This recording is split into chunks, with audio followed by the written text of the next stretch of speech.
think we are live. It is a Friday. Happy Friday, everyone. Today I'm talking about sanded paper for working with pastels or pencils. If you love working on sanded paper, at this point, one of the go-tos, of course, is UArt. And this is definitely something that always happens with UArt paper. It is notorious for curling. In addition to that, I discovered something I had heard, and then I checked it for myself because, don't believe everything you hear out there on the internet. So I checked it for myself, and I'm going to share that with you guys today. This paper is used by many, many, many professional pastel artists. Pastel artists who I know that sell their work in galleries for a lot of money. Yes, Karen, I did. I figured it out. I got the stream to go landscape. It was really simple, guys. I don't know what was happening with the last two times, but I finally got it right. So if you're watching on the TV today, we're in the right format. So like I said, I know artists who sell their work in galleries for thousands of dollars, and they work on this paper. I'm going to show you something today, and you can decide for yourself how you feel about that, if this is something that you yourself will continue to use, or maybe what you see today is going to make you say, I'm not going to use that paper anymore. And that's entirely up to you. Let me just preface that with, that is entirely up to you. I am definitely not here to yuck on anyone's yum, as Lindsay says. I love that phrase. I love that. I heard her say that once and it just stuck. But yeah, I'm not here to do that. If you have this paper and you love to work on this paper, I encourage you to work on this paper. Use what you have, love what you have, but I am going to show you an alternative today that is very affordable, and we're going to put it through the test. We're going to see, can it do everything that I love to do with this paper? Because if it can, it is a lot more affordable, and there's something special about it that I think you're going to be excited to hear. So let's just dive in and look at this. We're going to be comparing the UArt to this paper. And there are other sanded papers out there. Of course, there's Lux Archival. That is even more expensive than UArt. There is the Color Fix sanded paper. I know that Blick sells that. I have ordered in a couple sheets of it to test it out. And I'm going to be experimenting with creating my own pastel surfaces here in the near future. So if that is something that interests you, definitely drop me a comment and let me know that, hey, you guys want to see that when I do it, because I will be very happy to share that with you. So yeah, that is all something for the future. But today we're going to see, I think I might have found a hidden gem. And I had to jump on here when I tested this and share this with you live, because I also shared it with the girls. And I know that if Lindsay shares this, her audience will sell this paper out. And I was like, I've got to share this with all of you guys, so that you have the chance to get it before it might sell out, because I have a feeling it will. Everything is linked in the description below, except the UArt paper, but everything else is linked in the description below. I think that you are going to love this. So let's talk about this. I have some pastels. I have some pastel pencils, some pan pastels. I grabbed from my color cubes. Now these, I'm going to show you ones that I pulled. I'm going to end up using one or more of these today as we test this out. These are the numbers from the original color cubes. So if you have the original color cubes, you can pull the same cards that I work with today. These are probably in the new ones, but I don't have the new ones yet. Sarah is actually sending me, I chose cubes 3 and 4. So I chose the black set because I already had the original 1 and 2, and I figured I'd have the least duplicates that way. And the reason I didn't get all 4 cubes yet, I don't know if I'll end up getting the new cube 1 and 2, because I'm going to get them all digital. So I will have them. I will just have the new 1 and 2 as digital format. And I have links to them in the description below. Yes, they are affiliate links. If you use them, it definitely helps the channel and keeps free content coming here on YouTube. And I appreciate you so much for doing that. But I will say that I think the way that I've chosen to do it, because I do like having the physical cards like this. So if you're like me and you like to have a physical card that you can, hold and set down while you work, the actual cubes are great. But if you already have the original cubes, maybe going with the digital set plus cubes 3 and 4 might be the best way to go. In addition to that, I have linked below the Color Companion. Now that is launching very soon. And before it does, you have the opportunity to become a lifetime member of that. That is a great deal. If it is something that is of interest to you, I highly recommend you jump on it now. Again, that is linked below. You can click that and find out more information. But it's going to be, I think it's going to be amazing. I think it's going to be like one of the most valuable tools I will have for the studio. It is going to let me create my own list of the supplies I have, put in all of my colors, all the pigments I own, be it watercolor, pencils, etc. And it's going to let me cross-reference that. If I see something like, say I want to paint this, and I can if I can look at this and say, hey, for these colors, of course, we would have what they are on the back of the cards. Again, these are the original. The new ones are slightly different. And I will show you those as soon as I have them. I'm sure you guys have seen them on videos many places. So you will be able to look at this and cross-reference to your own stash and be like, oh, I need to pull this pencil or this watercolor or, whatever it is, and match that exact palette. I think it's going to be a valuable asset to have. Just being able to organize my stash from the studio. It will take some time, but I think it will be well worth it in the end. So anyways, all that is linked below. And that is just to say, we're going to be using some color cube cards today. So I'll just quickly show you ones that I've picked. I am not sure which one we will end up using. I wanted something I could do quickly because we're going to test out this paper and we're going to have some fun. Look at that one. That's just like fall, right? All of our leaves have fallen. We actually have had snow. We had accumulating snow that actually stuck and it's gone now, but I think we're expecting I want to say Lou told me we could get up to a foot of snow this weekend. No, I think he said that was on the 20th. Anyways, it's coming. Winter is coming. It is coming fast. I love this one. I thought that would be great as a Christmas card. I'm going to be doing Zoom later this afternoon. If you are a channel member or a patron on the studio tier, we have Zoom this afternoon. So I hope you're going to be able to join me for that. The link's already posted on Patreon. I don't think I shared it here on YouTube yet because there aren't studio members here on YouTube, but I will, just in case. I will. I love this one. I think we're going to definitely do this one real quick. Look at that. Look at that snowy scene. Like, you guys know, I love snow, but mostly because I am a winter princess and don't have to actually go outside and take care of the cleanup. So that's probably why I like the snow.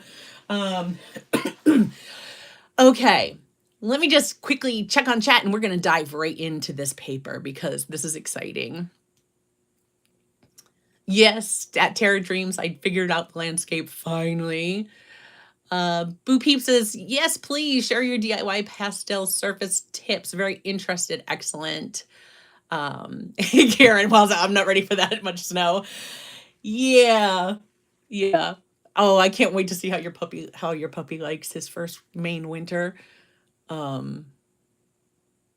Yeah, we haven't had snow like that in December since 2019. I mean, excuse me, in November. We haven't had snow like that in November since 2019. I remember because it was like a Thanksgiving storm because I went outside and made a snowman and a snow turkey. And I'll have to share that over on the Discord. My snowman and my snow turkey that says Happy Thanksgiving. Yeah, but it's been since 2019. I have a feeling that we're in for quite the winter this year. All right, let me clear this stuff out of the way because again, I'm streaming from my phone and doing the best I can.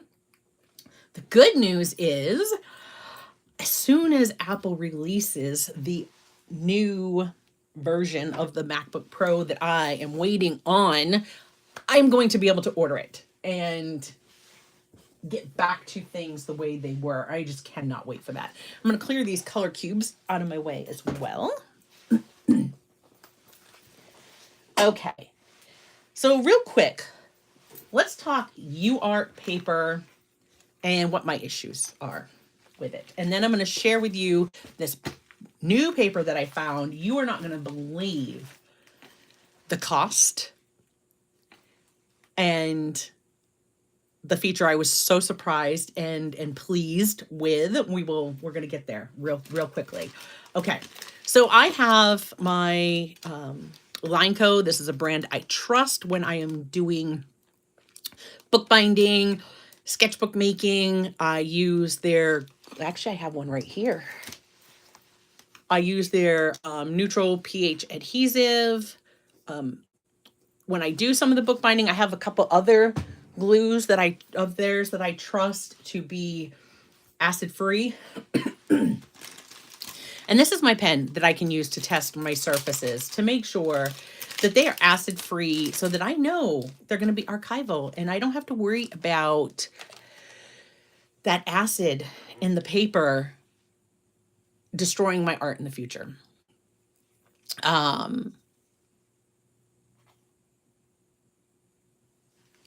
Tara Dream says, why am I not other Tara?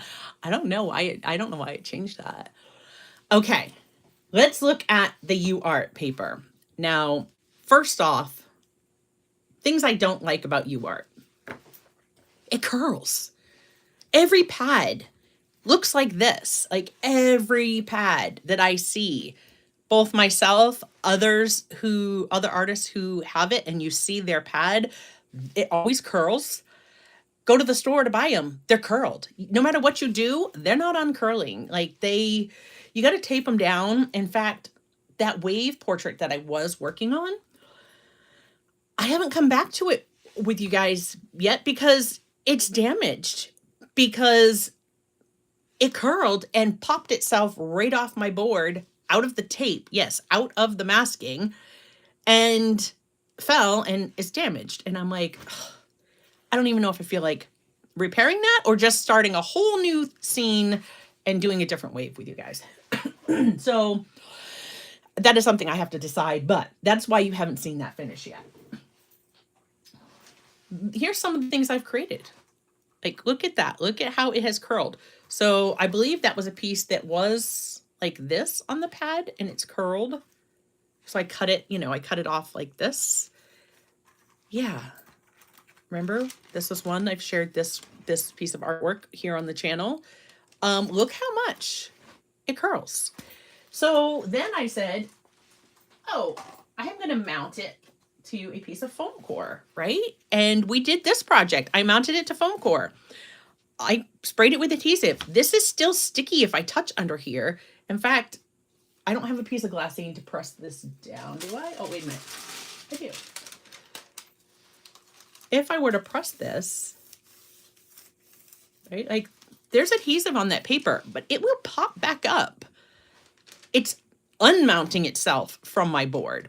So unless this was actually held down and had a mat and was right under glass in a frame, which is how professional artists that you're seeing that use this and sell their work, it's what they're doing.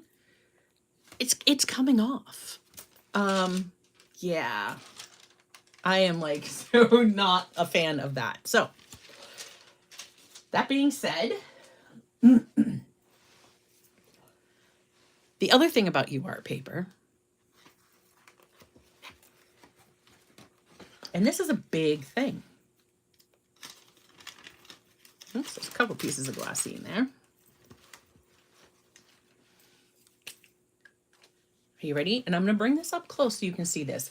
Now with this pen, when you're testing for is a paper acid free, let me just show this to you, okay? When you test your paper, is that going to focus? Let's see if we can get that to focus. Again, working with my phone here, so thank you all so much for your patience while I wait for the new computer.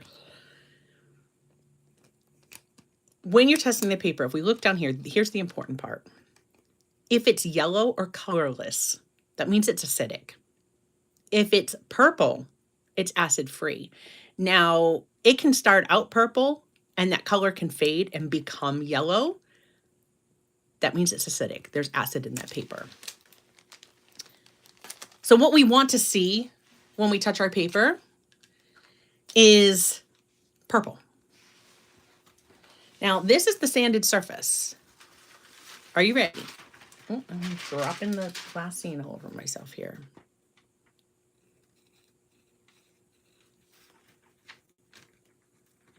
That had the faintest purple. It's already gone clear and now is becoming yellow. It's not acid free. And if we look at the back,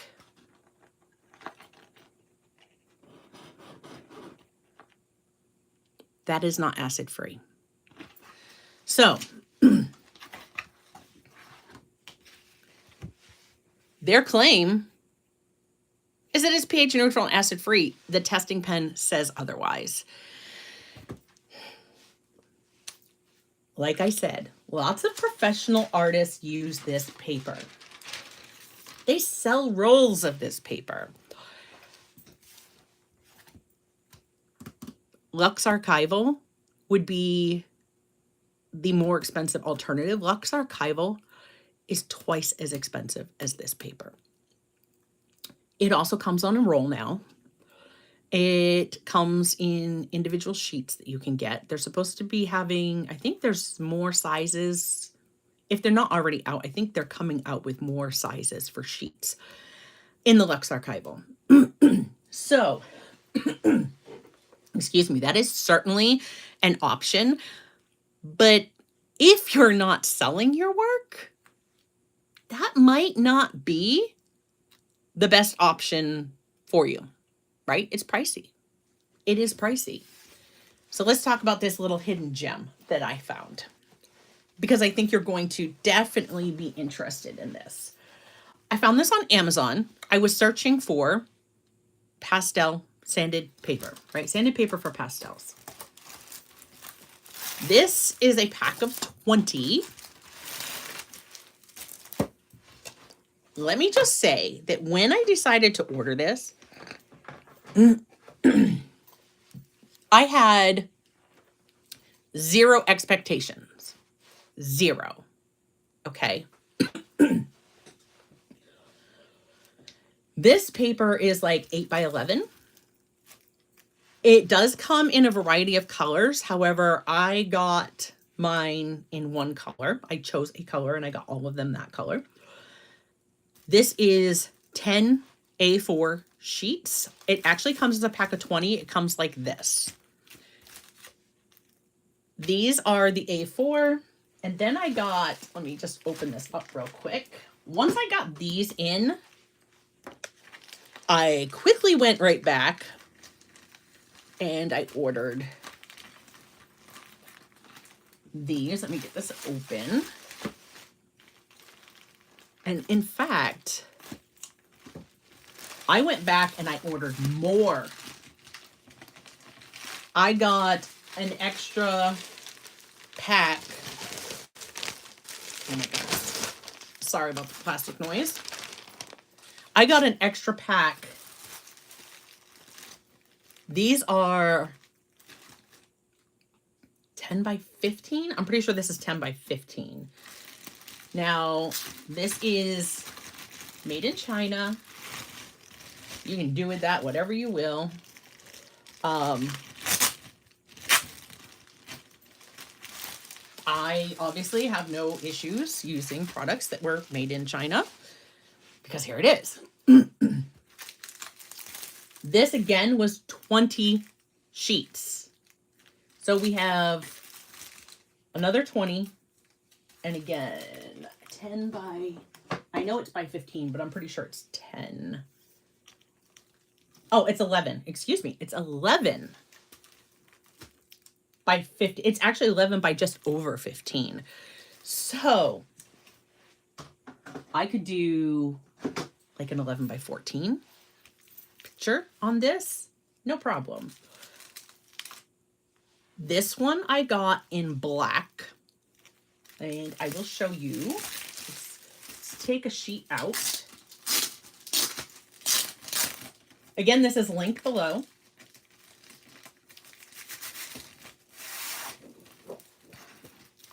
Now, I'm going to compare how this feels, and I know it's hard because, you know, you guys can't feel it. The only thing I wish they did that they don't do, oh, I grabbed 2 sheets here. Hold on, let me slide one of these sheets back in. I think this is the wrong envelope, it doesn't matter.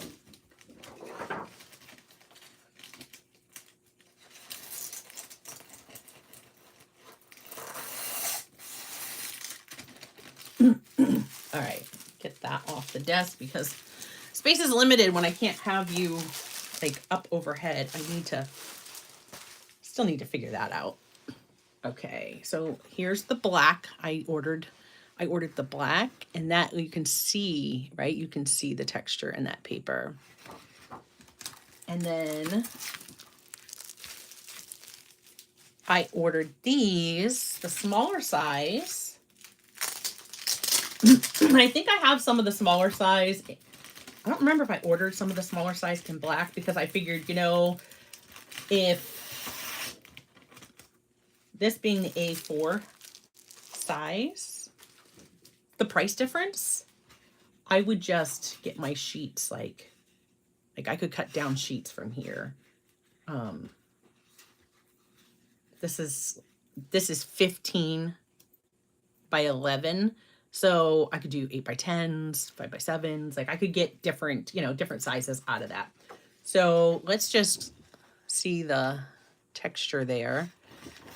In comparison to the UArt, the black feels just slightly coarser than this brown, just slightly.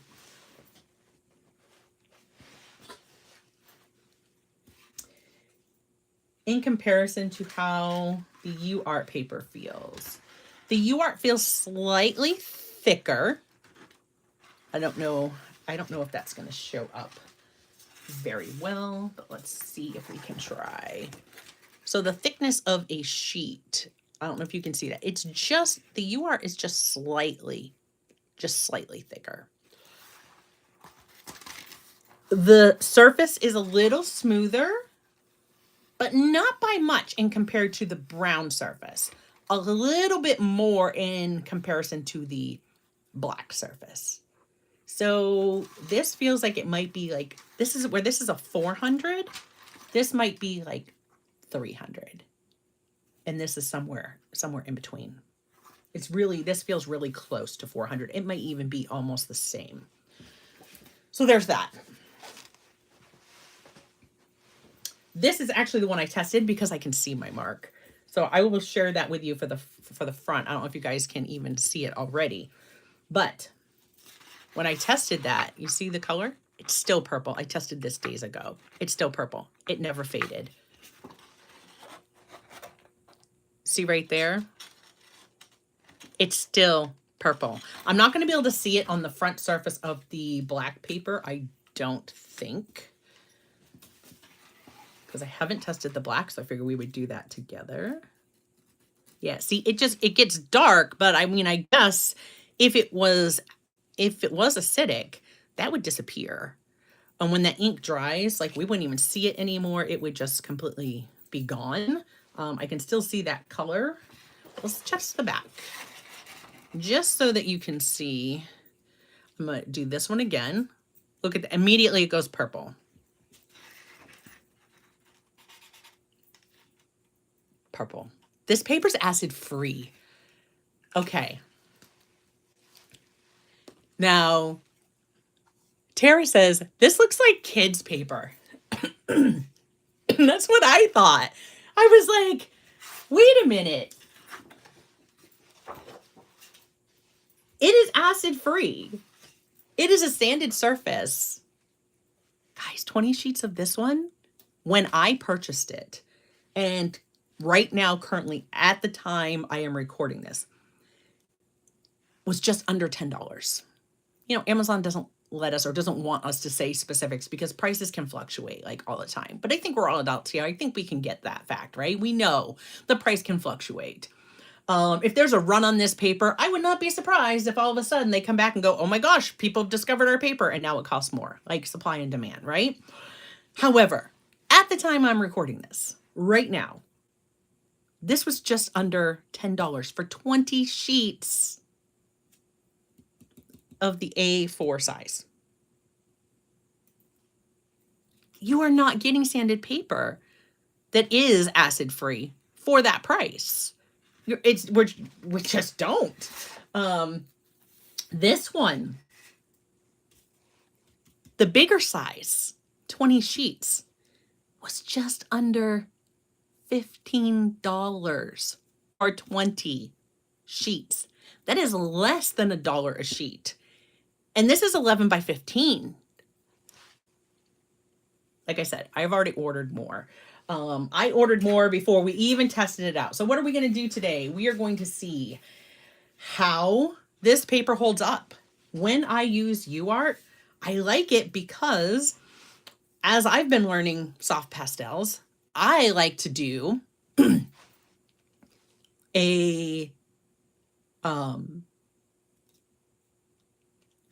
a wash with alcohol, a wet wash. Can this paper stand up to a wet wash? We're going to find out in just a couple minutes. I have water and I have my my alcohol here. So I just threw some water in a little wee jar. So I've got that. And then of course I have my isopropyl alcohol, 70%. We're going to try that because this is what I like to use.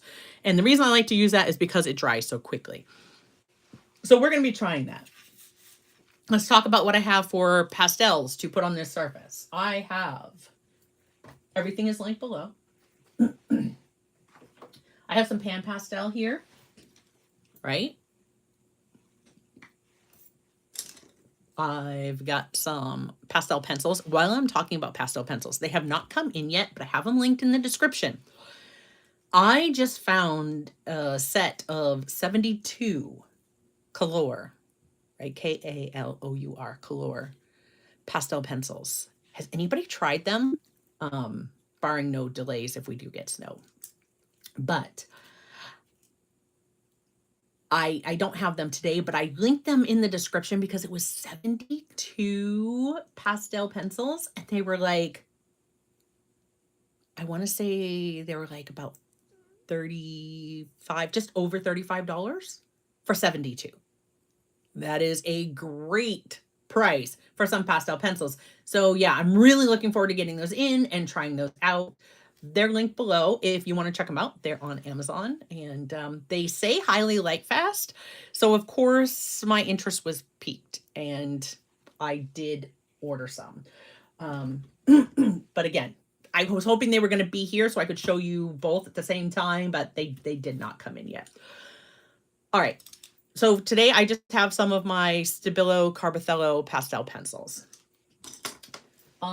As far as the, a little bit like medium to harder pastels, I have my Mungio soft pastels here.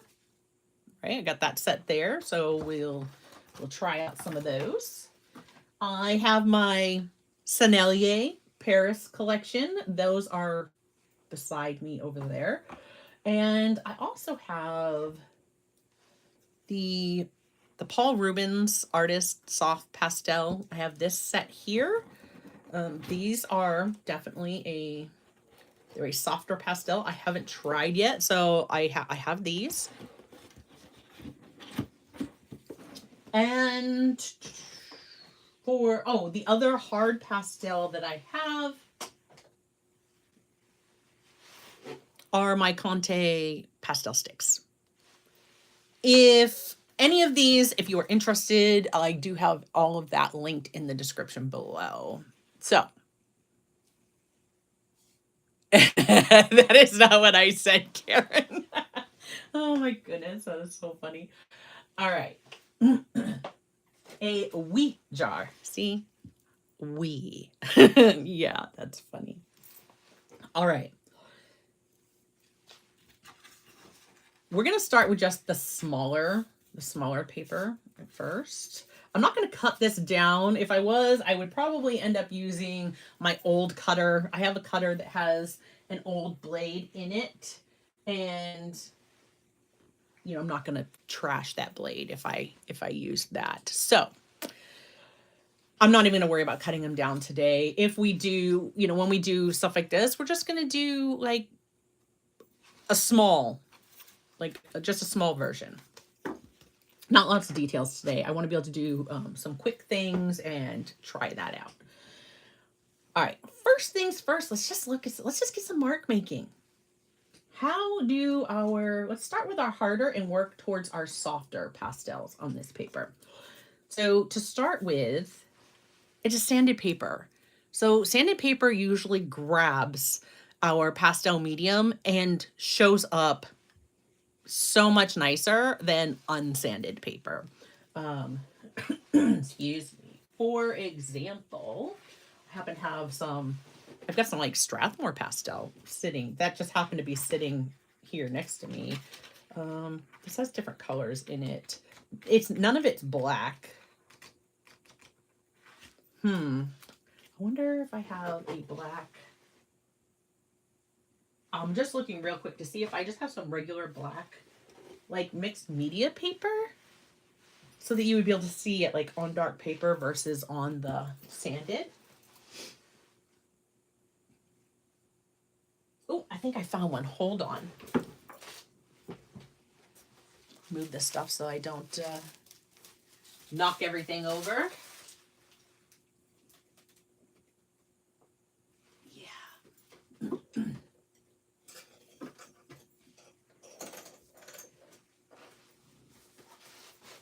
Okay. Just so we can kind of compare. And what is your favorite pastel surface to work on? This is just one that I've used for swatches before. It is, oh my goodness. It's a Strathmore. Yeah, I can't even, I'd be so happy to get my new computer and be able to get back to normal. This is just a Strathmore.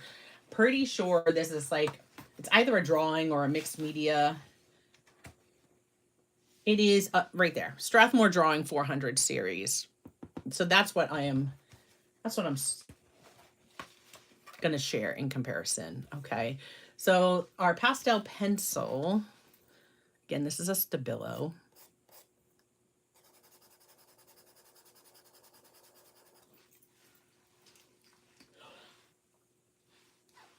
Good morning, Lindsay. The Frugal Crafter is in the chat. How are you? Okay. So again, this is drawing paper. If you're using pastels on this, you're not layering up. I just wanted you to see it in comparison. So on the brown, and you'll notice I'm kind of rotating my pencil around just so I don't, it actually gives me a good opportunity to get a nice point on my pencil.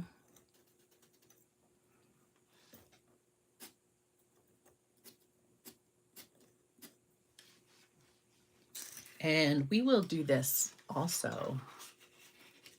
Let me bring these both over. Hopefully you guys can see that pretty well. I'm going to be so thrilled when we can get back to the overhead and I can zoom in if I need to. Right? We've got our pastel pencil. on that paper. As far as pan pastel goes, that's going to be, is this even open? Oh, that one's not even open.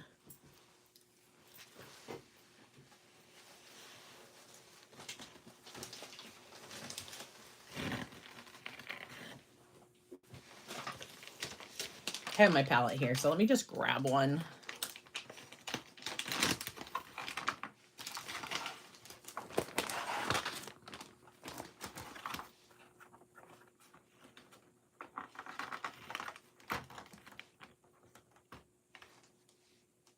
It's just our titanium white, and we will pick, let's pick I'll pick a blue.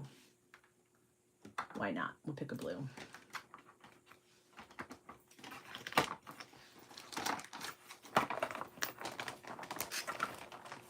I set those down without knocking them over and breaking them all.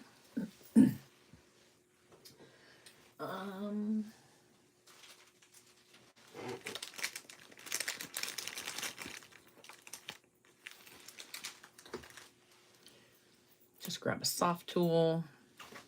Make sure that that's just kind of wiping it off there. Okay.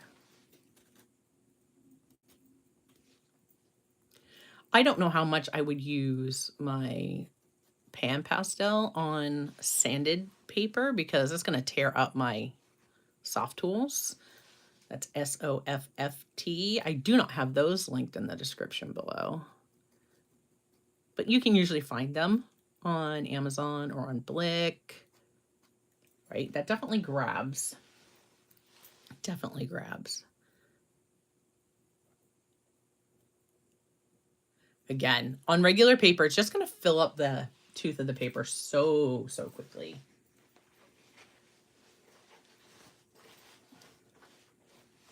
So while you could use some pan pastel, I don't know that that would be my choice on a sanded surface.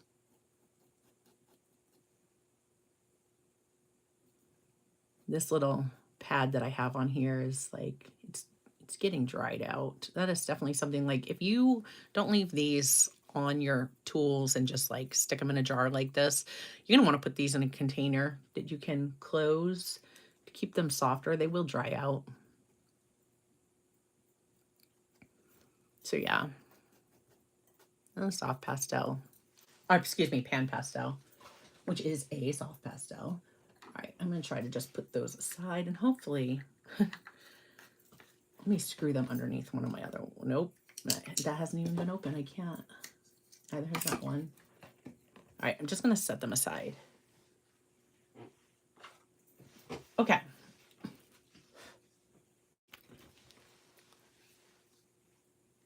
Let's see. Let's look at some of the, let's look at Conte sticks.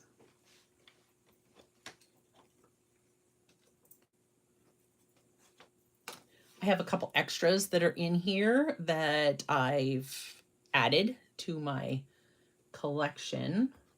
These always want to slide around on me. I need to put them in something else. Do you guys use these? How do you store yours? Like, they're in their original box, but with this foam, they always get messed up. They always get messed up. Let's grab a light and a darker blue. And since I've been using the white and some of the other ones, we'll grab that too.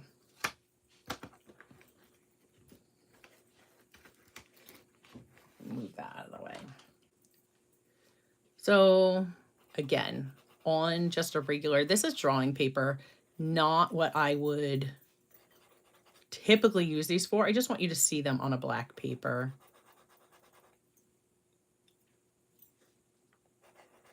So there's our Conte sticks. Hopefully you guys can see these well enough. Let's look at it on the brown.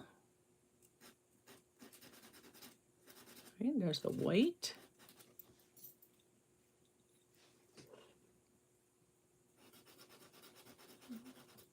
Look at that. They fill in that tooth so nicely.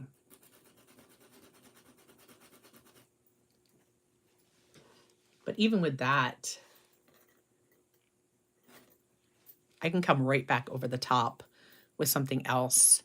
And I'm going to be able to work multiple layers on this paper. See them on that black.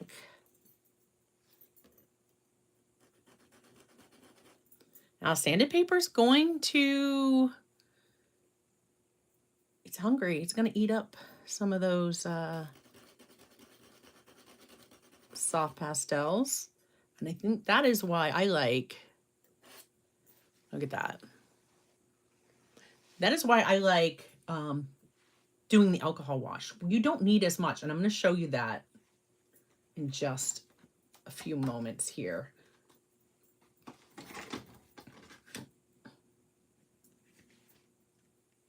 Because while some people will use like their harder pastels first, when I'm working with sanded paper, I tend to use my soft pastels. And then if I need a fine detail, that's when I would come in with a harder pastel or like a pastel pencil.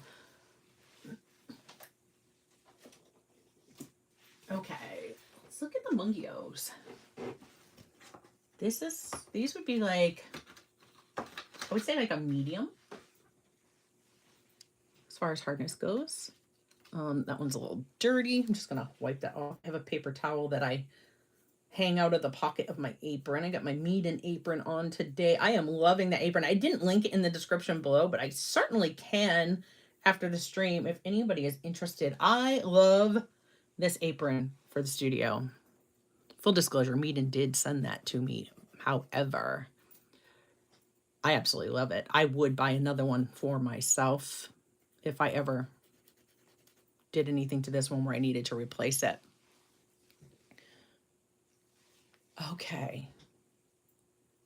These are still soft. Like they're not hard by any means. Like the Conte sticks are much harder than these, but these are not as soft as where we're going to go. Like Schminke is probably the softest. They're like butter. Okay, let's grab a blue. Just because that's what we've been using. Look at that.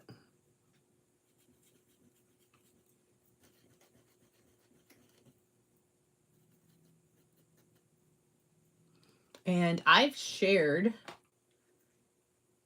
before that I like to use a piece of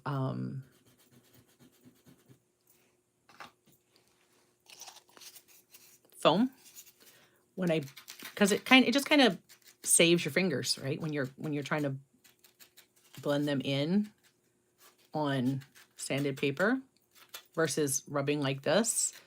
That can be a little detrimental. There's a word to the fingers.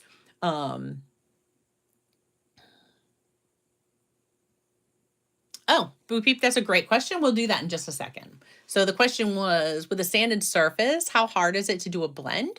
Is it able to move much, or does it just stay where it's at? We'll do that in a moment.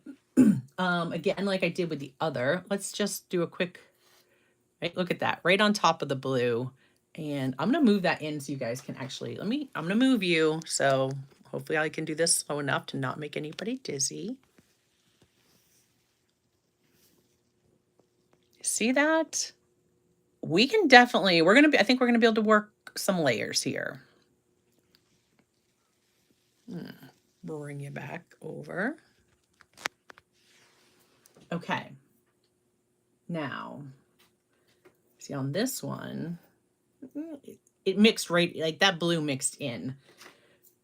I can't just go on top of it, right?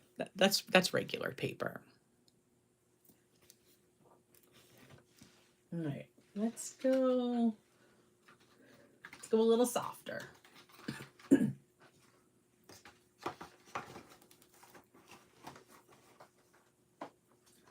I think if pastels are something that you are interested in, and maybe you don't have a set yet and you're trying to decide, like, what should I get? What would be a good beginner set?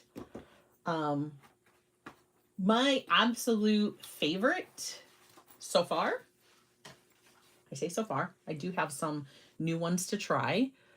These are the Paul Rubens. So we're going to check these here. There's 3 kind of similar colors to what I've been using. Look at that. You see the dust that's falling off? Like, these are definitely softer. Oh, those are like, those are creamy. Oh, I like that. But the one that I think is a wonderful set as far as the color range, if you're just starting, is the Sennelier Paris collection of half sticks.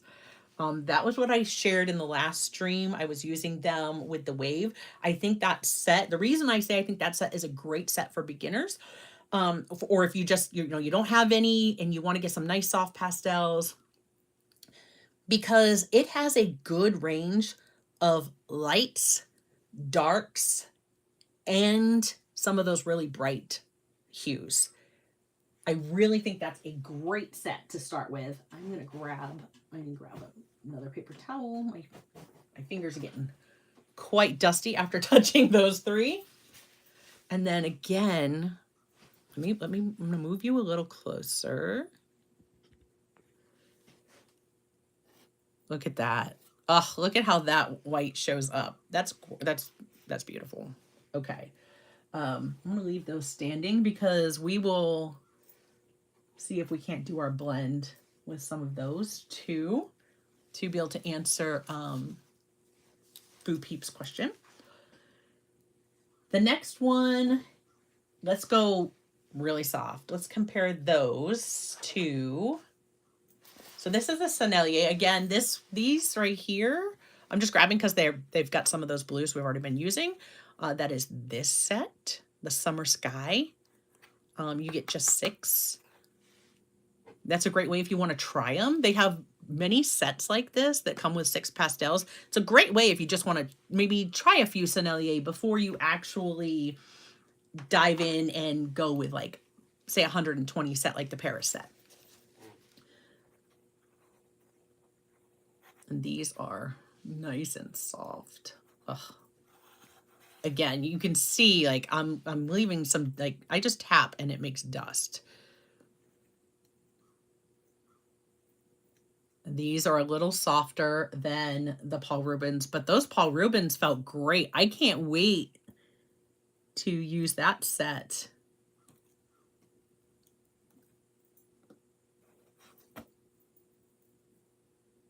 In a painting. We'll use that set today when we do one of our little color cube cards. Wow.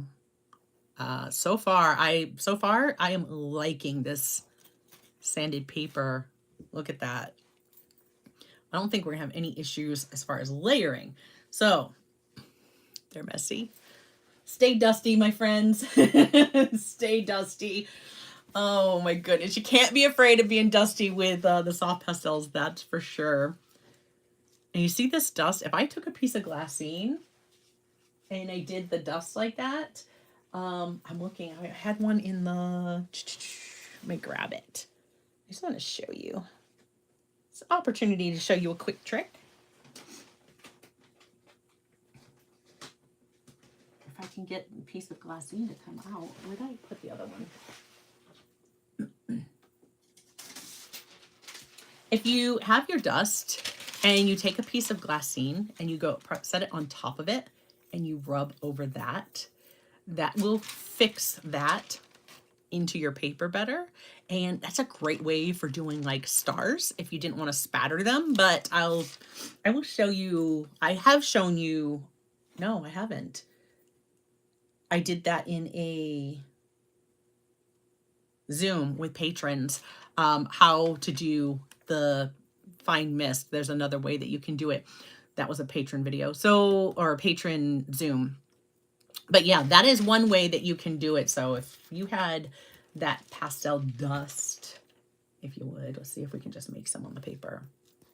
Right, I'm just tapping off any dust that's on here, but I could scrape some off, right? I could take like a palette knife or my scissors or something and scrape some off, but you see that right there? And then I can just come over with the glassine and just kind of rub on top of that. And I can set that, see, it's not coming off on my finger. I can set that into my, especially on my sanded surface, and kind of get that to grab. Great for stars. One way, just one way of doing it. Okay. So let's look at, I will use the Paul Rubens because those just really piqued my interest. The, oh my goodness, where is it? Somewhere I have a Schminke white. I don't know where I put those, but I have one. That is like, I absolutely recommend if you buy pastel sticks open stock, get yourself a Schminke white. The soft pastels are great for going on top afterwards and doing, all right, we're not gonna use this anymore because at this point, we're just gonna focus the rest on this paper. Okay. I definitely recommend you get a Schminke white. That is something that Lindsay recommended to me, and I absolutely do not regret it. It is like the softest, creamiest, butteriest goodness. Oh, it is wonderful. It is wonderful. You want those bright highlights or on something. Oops. I'm sorry if I just bumped everybody. You definitely want to get a Schminke. All right. Boo Peep asked, how about blends? Let's do it on this, on the brown. So I'm going to put down my white.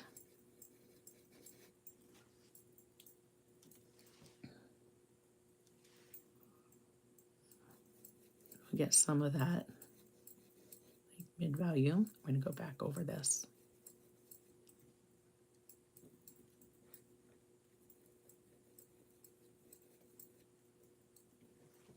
Let's go to that darker one.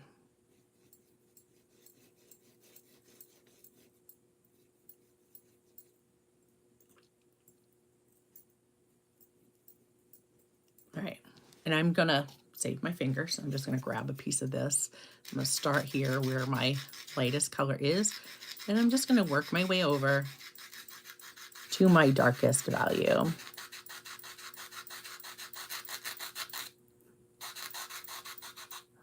Sorry, we got all that scratchy goodness going on.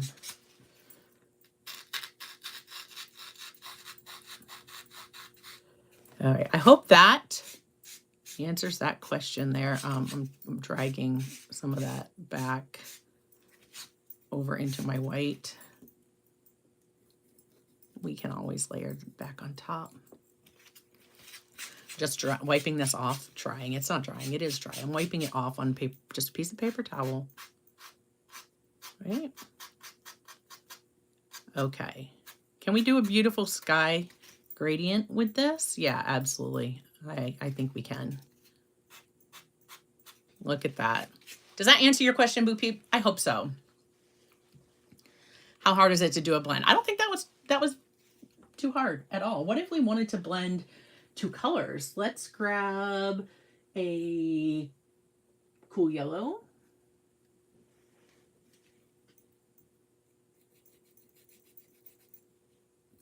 And let's take, ooh, I don't have a really nice cool blue in that. I'm going to grab this one from the Sennelier because I can put that on. I'm going to put that on top. I want to see.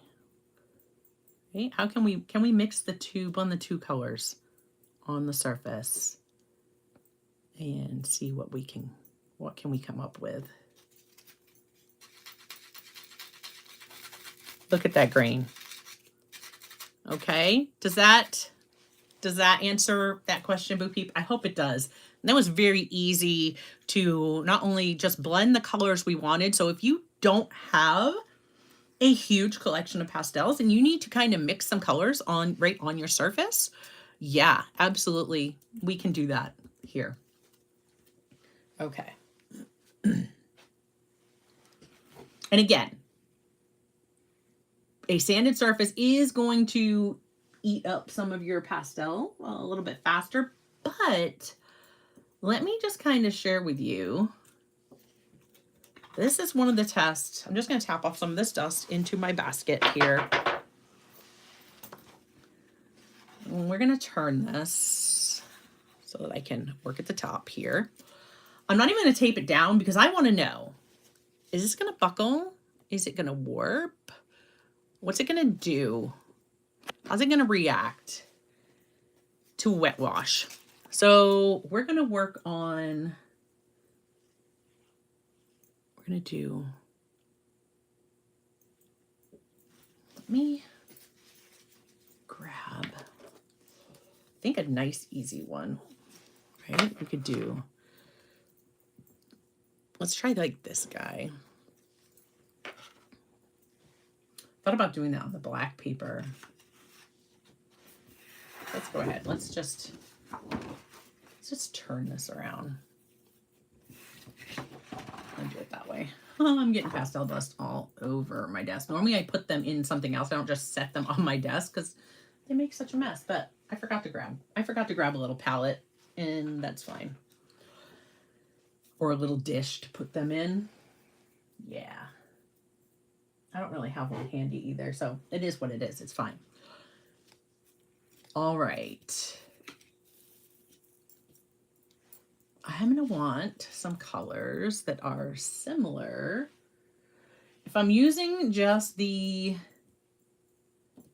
Paul Rubens set, like if I were to use my Paris collection, I can see these colors. I could absolutely get there with that set, but I want to use these Paul Rubens ones. So we're just going to, we're going to come close. Except I don't have a dark enough blue. I don't have this. I have this, but that's black, and this is not black. Oh, Betsy Paints asked, what was that I was blending with? So this here, this was actually like, it was a piece of packing material. It came in something, and I saved it, and I cut them. So I can just like literally slide them on my fingers.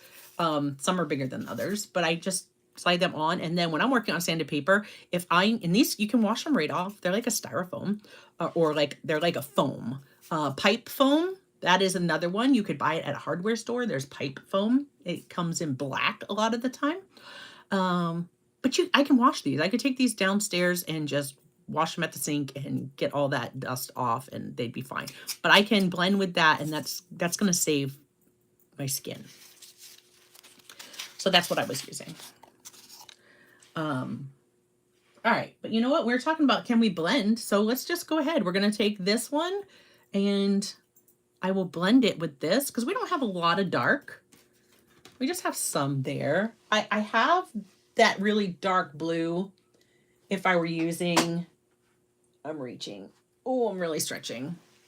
I have a really dark blue in my Schminke, and I actually think, not my Schminke, my Sennelier, and I think I actually have darker than that. Yeah, right there. So I'll just pull this one. We'll just use this one. I know, I'm flip-flopping. Sorry, guys. So we've got that one, that one. We're going to use this. It's not quite that, but we'll blend. That, I need a nice pale blue. That is not as light. I'm finding that lacking in this set because it instantly goes from cool to warm. And the closest I can get is like a lavender type color. That's even too dark. Need a lighter value. We'll just go with that. It'll be fine. It's close enough. And I don't have, this is like a white that just has a hint of blue in it.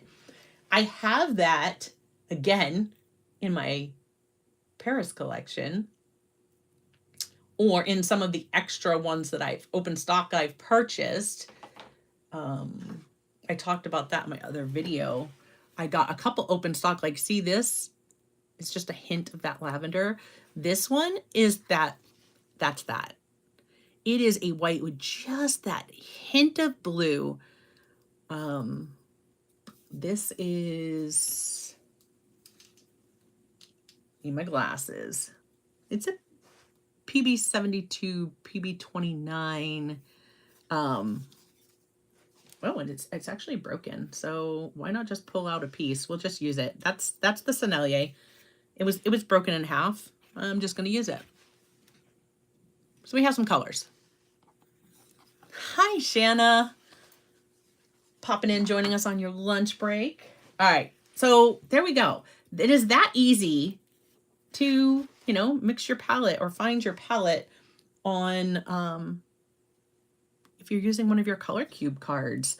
That's one of the reasons I definitely like to have the physical cards, because just like that, like this one is not quite right.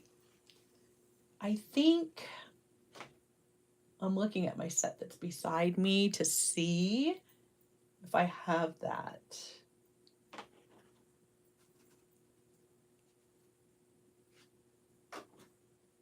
Or at least one that's closer.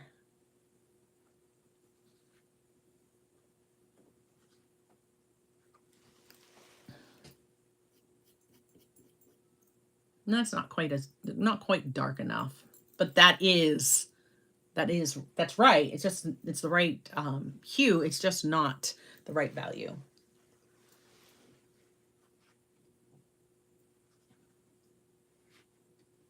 That's fine. We're just going to use, this is not a masterpiece. We're just going to use what we have, and I think it's fine. This will be in the cool, like, shadows on that snow anyways, so yeah, it's fine. All right. So we're using a mixture of the Paul Rubens and Sennelier. Not using that black. Okay.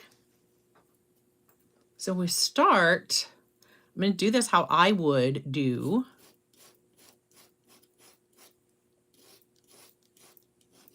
a painting, how I start a painting. And I definitely start with soft pastels on sanded paper. Right, so that comes over like that. We're gonna have some here. We're gonna have some here. It moves into our lighter color like that.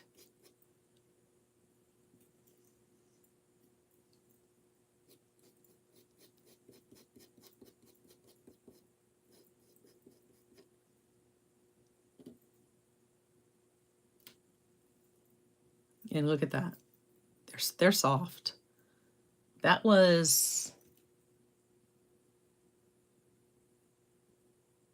Paul Rubens. They're all Paul Rubens except for this one and this one. So yeah, that was soft. There was a little crumble there. And that'll happen. Save that. You save these little pieces, get a little jars and save them by like color family. And then you can create your own, you can reform that into your own, you know, back into a soft pastel. All right, so this is going to come up like this.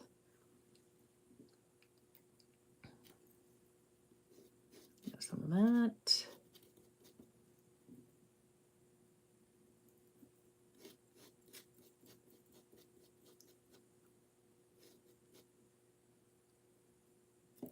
I'm looking for my darker colors. I'm not looking to get everything perfect. I'm just looking for my darker. Where are my values? Where are they? What's underneath?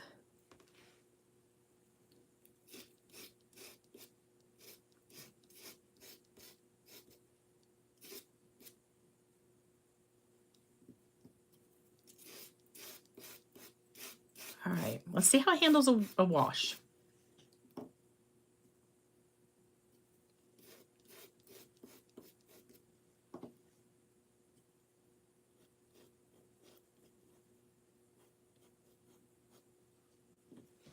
Okay.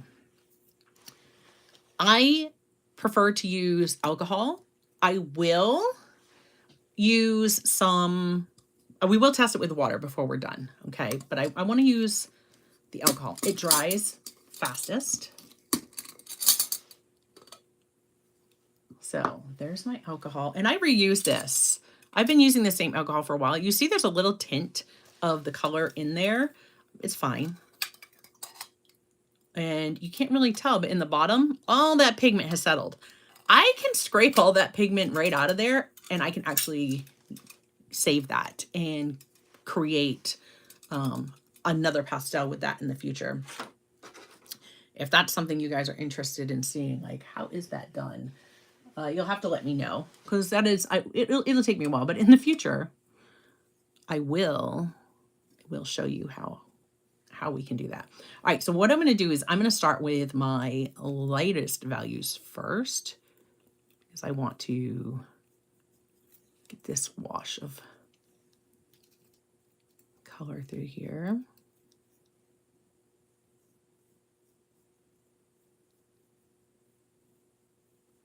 And this would be my underpainting.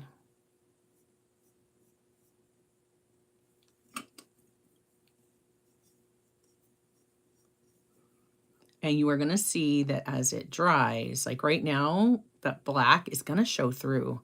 As it dries, that color, it's going to come back. All right, we're going to get that back. I may not have put down enough pigment with the light one at first, but that's okay. This is kind of a big brush for this, but it's fine. We're just gonna make do with what we have here.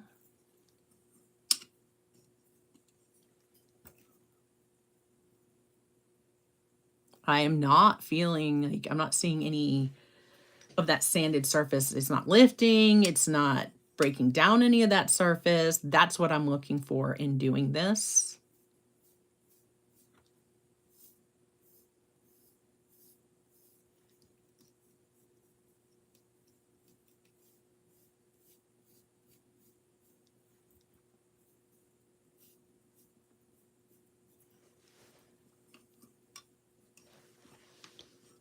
So let's have a look. It doesn't look like much right now, but it'll get there.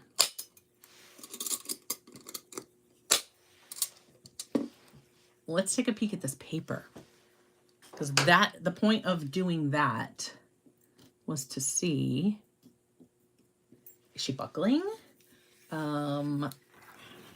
So I only have a little bit of bleed through right here from some of the alcohol. It's cool to the touch. That is not buckled. Wow. So far, like, it's not buckled. It's not curled. I mean, it curled there because I tipped the paper, but just, if I just hold that, like, yeah, it's not buckling, and I'm excited. Okay. I am definitely excited about that, because that just handled a wet wash. I put plenty of alcohol on there. While that's drying, let's go ahead and test out with the water. Now, if you're going to do this, you can use, like, this is just an old, like, synthetic, like a tack-on type brush. These I had got a long time ago. You can't even, this was by Art Echo. They don't sell these. I loved these for, like, acrylic paints. I used to use these for acrylic paints all the time. And, you guys don't see me paint with acrylics that often anymore. But yeah, a lot of those brushes have become my pastel brushes. I do not use my good watercolor brushes for this, because, I don't want to ruin my watercolor brushes, but I do have, like, I have a jar full of brushes that I've designated, like, hey, these can be, any one of these could be used for pastel. So there we go. Yeah, it's 70%, Tara. That was a 70% isopropyl right there. You can use 90. You could use 50. It's either will be fine. The difference is how fast it will dry. 90 is going to dry faster than 70. Is certainly going to dry faster than a 50%. Water, if you could just use water. Water's going to dry slower, because it's just water. It doesn't evaporate as fast. So, you know, there's that too. All right, I'm going to just grab that one. And we are going to do, we're going to do some with water just so you can see. Let's just do a gradient. Okay, and we'll see how we can blend these out. Again, your sanded paper it's hungry. It's going to eat up some of that pastel.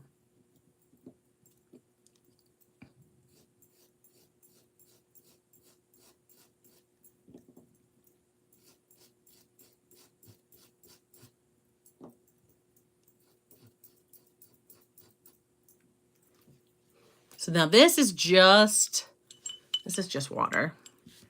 Okay. Again, I'm going to start with my lightest color, just dissolving that pigment.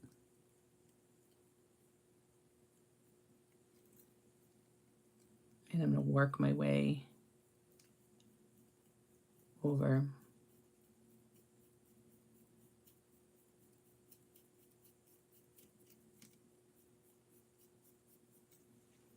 Get a little bit more water here.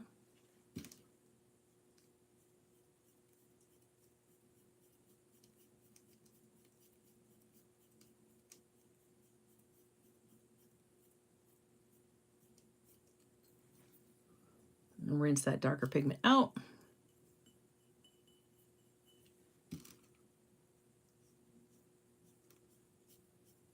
There we go. We'll let that dry. But let's take a peek at the paper. Again, I'm not seeing any issues with the sanded surface. It's not loosening it. I'm not getting grit that's coming off when I was brushing that. That was a fair amount of water. We look at the back. Let's see if I can flip that over for you. So looking at the back, I am not seeing any water coming through. Like I saw a tiny bit of the alcohol come through over here, but look, it's already dry back there. I'm not seeing any warping or buckling on the back of the paper. I'm not seeing any buckling happening, like really in the paper. There's a little bit. I can see a little bit here where it's kind of, you see how this is lifted just slightly, but this is still wet. So I'm seeing a little bit of that, but I can absolutely tell you that UArt does that, and it does a little bit more than what this is doing right now. So yeah, that's still damp. I think what I might do is grab my heat tool. I don't normally use my heat tool. I just let it go on its own. Yeah, Tara says, I wonder how you buy that here. You're in Scotland, right? I'm not sure. But yeah, Betsy Paint says usually in the drugstore. That's where I get mine here in the US. Well, actually, the last one I got, like this one, I used to grab it at Walmart here in the US. Walgreens, any store like that will carry that. So I'm just going to put this on low. I don't know if this is going to come across because, again, I'm streaming using my phone, so my normal noise dampening. So please, I caution you if you're watching with earbuds, I'm about to turn that heat tool on.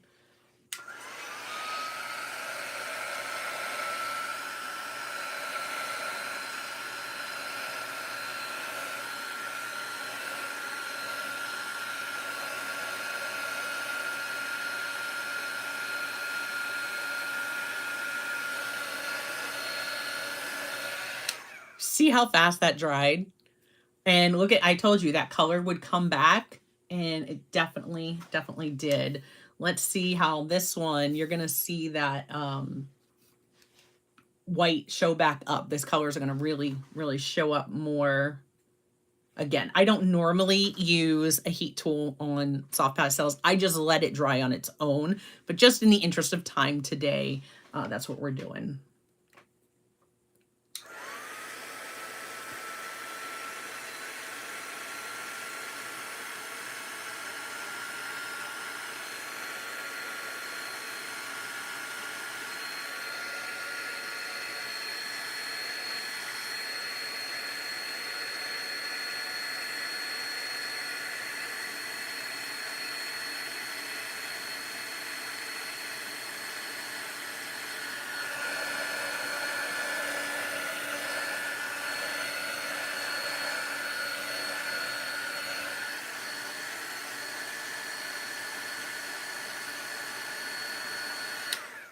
Okay. Did you see how the color just popped right back up? I love it. Let's talk about how that looks. So yeah, I'm seeing very minimal changes in my paper after it's dry. Now, if you're, I got to get a wipe for this part because I want you to really see, because right now, or let's see, I'll use my pinky because there's, you know, you're not seeing pastel there. Why do an alcohol wash? When you do your underpainting and you go over that with alcohol, you're dissolving that pigment and you're really setting it in the tooth. Before, like if we look at these colors that we've used, right? If I look at this, right? I put this on the paper. Even if I take, let me grab a dry brush,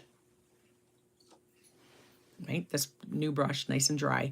And let's just say I work this into the tooth of my paper. Okay, so that's kind of similar to that. If I'm just gonna use right here.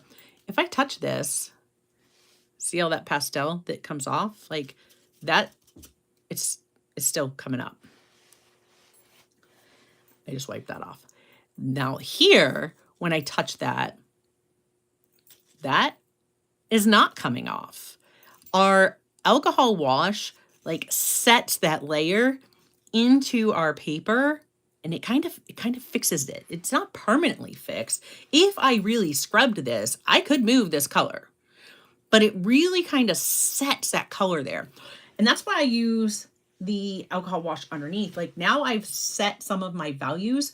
So when I come back and work my layers on top, like I've got, that's there. I can put my snow on top of this and some of my darks, they're already underneath. So yeah, I find that really helpful. I'm just going to start with the left corner and work my way. So far, I'm loving it. I know Lindsay's tried this paper already. I can't wait to hear what her thoughts are. We haven't discussed it yet, but I know she's going to be sharing that with you too very soon, I'm sure.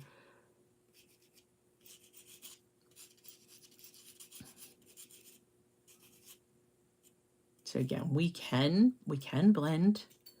We can blend some with our fingers, right? Soften any of these edges. Work on that sky. Or you can use the foam. Save your fingers. Oh, some of that lighter color.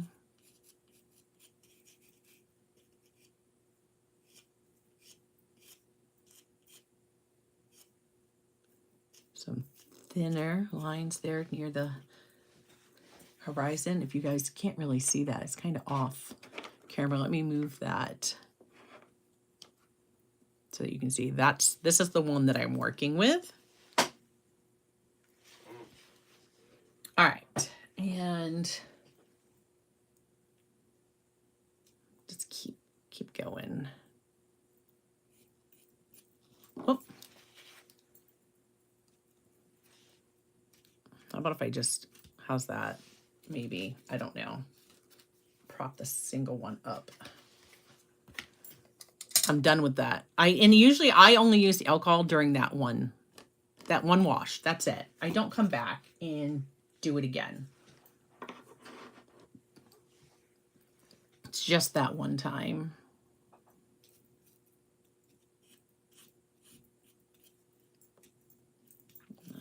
Fix this transition.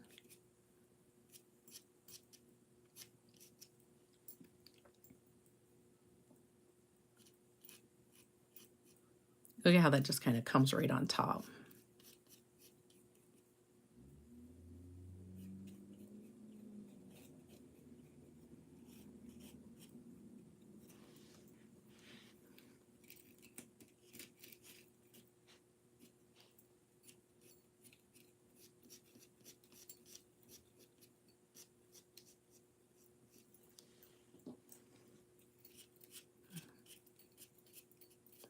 blend that in.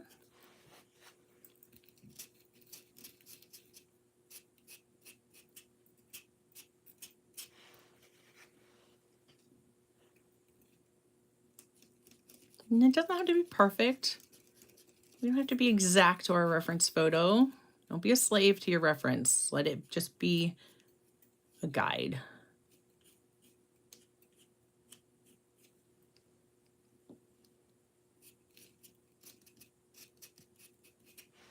All right. There's our sky. I didn't do the little clouds that go this way. Again, it's fine. Now, let's put in, nope. I want to just jump to this mountain because I like it, but no, we're gonna resist. We've got some dark area back here. Let's kind of define this. And our mountain goes, we have this little peak. Okay, there's our dark color that's in that. And then this color.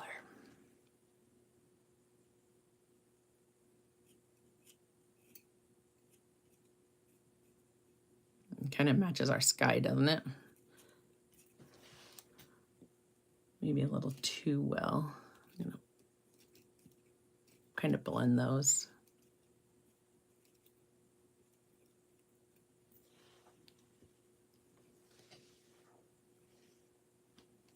And I can even, I forgot I grabbed these, look.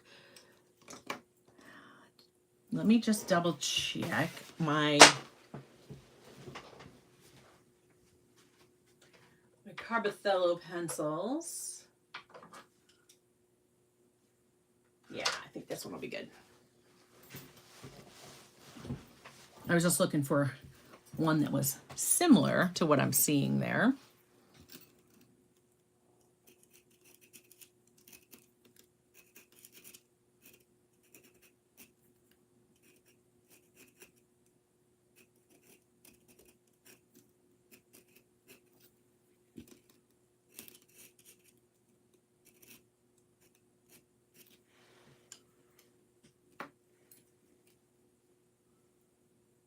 Then this side of it gets very light.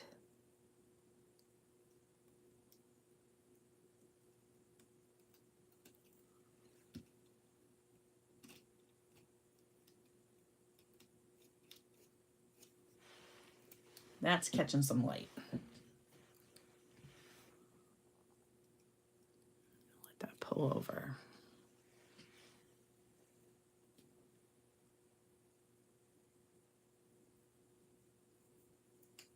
And we're going to have a little bit. And again, this is, it's kind of small.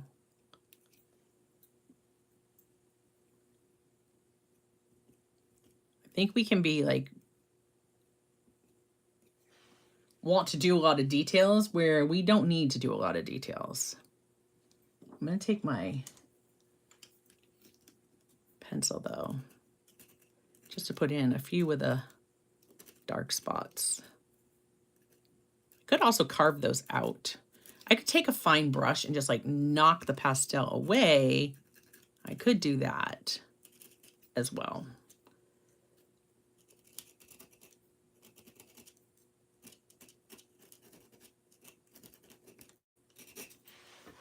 There we go. Just a little distant mountain. If you're enjoying this today, please don't forget to smash that like button. It definitely helps get more people to be able to see the video or the stream. YouTube recommend it to others.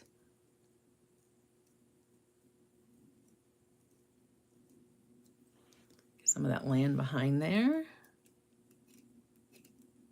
A little bit of dark right there.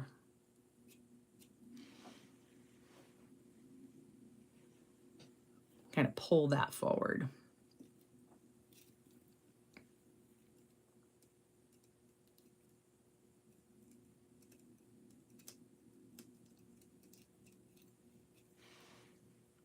All right.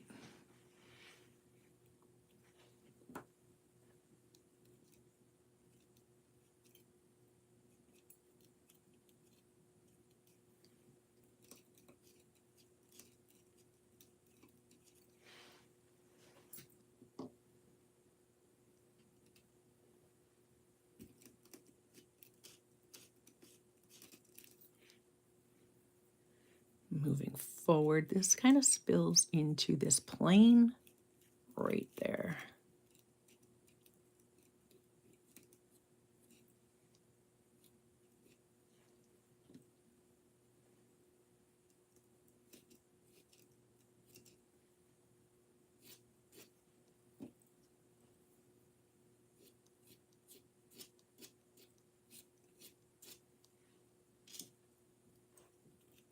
I'm kind of mixing these two right on the page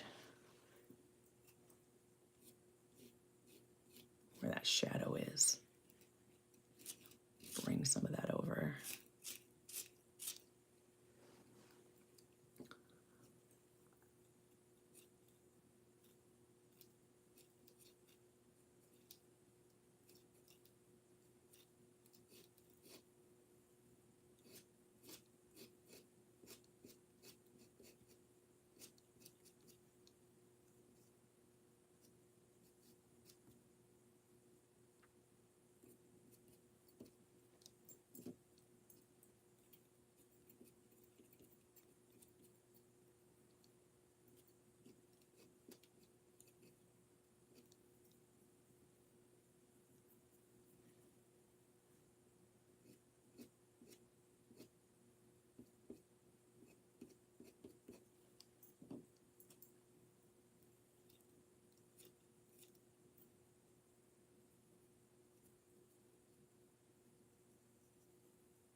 Bring our darks back into that in just a minute.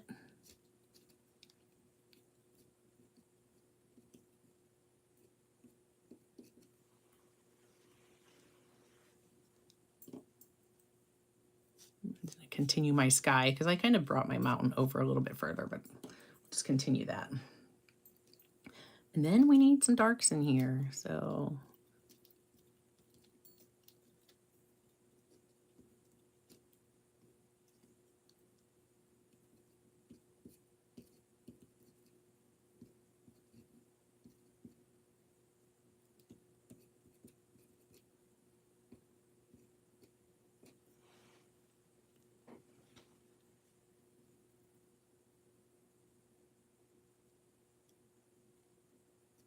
and when you need fine details, again, that's the time when you can grab a pastel pencil and just pop in some marks. Or one of your harder pastels, like maybe one of my Conte sticks. Whoa. Let's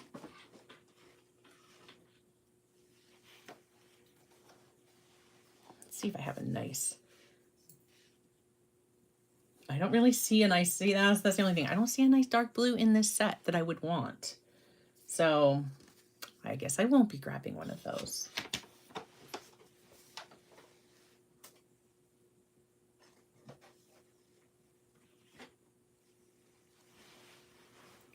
That's all right. I'm just going to... I'm wiping off any of that light pastel that ended up on my pencil. And I had said you can knock that down with a brush. Let me show you what I mean. So just a small round brush. If I wanted to, actually, okay, I've got something on that brush. I don't know what I did to that. Apparently I didn't clean it very well when I put it away. I don't know what that is. Let's see if I've got another one. Well, this is like my smallest one, but if I wanted to knock some of this away, I can brush some of that dust. I would need a finer one for what I'm trying to do on this small of a scale, but you can kind of carve that out. So like I could blend in, all right? Let's blend some of this. Get that through here. Look at that. I can pull some of that down. We'll work on that foreground snow here in a minute.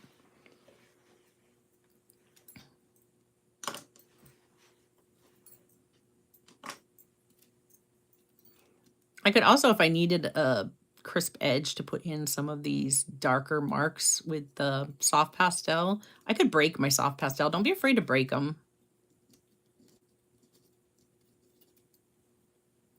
It's okay. It's okay to break them. Sometimes it's necessary.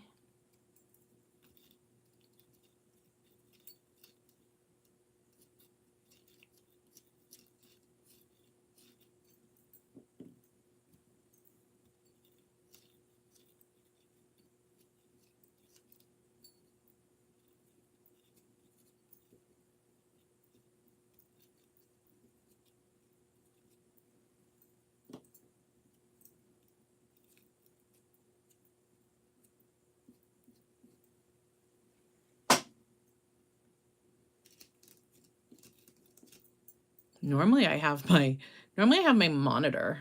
When I'm on my computer, I have my monitor. And I can just kind of look up and see like, all right, where do I need some more? Where does it look just fine? I'm not going to fuss with it too much more. We're not going for a masterpiece today. Just want to really see how this paper performs. And so far, I am loving it. Let's bring in some of this. This is where, like, if I was working on a bigger piece, I would put a nice, broad stroke with the side of my pastel. So I want some of that shadow color to show through. I'm also looking at the direction that this is going.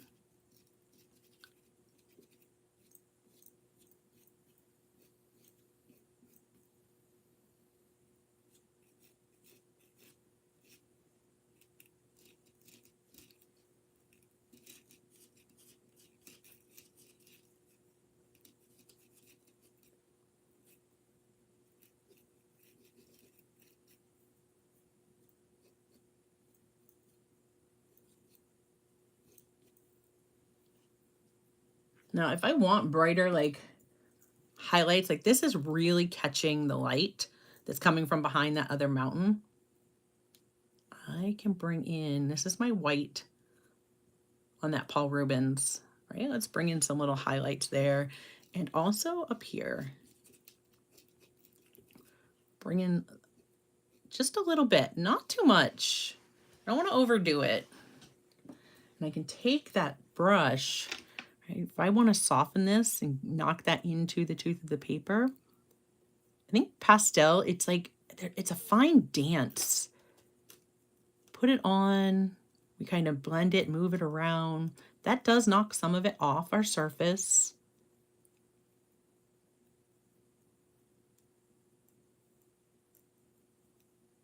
And I'm going to come back at it again.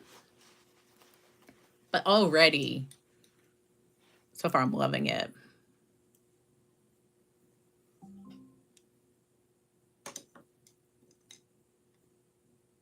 All right, and then we're going to have some of the blue.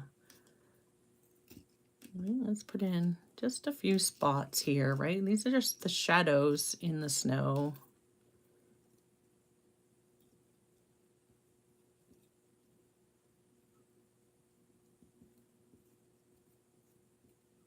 We have some of that dark still showing through.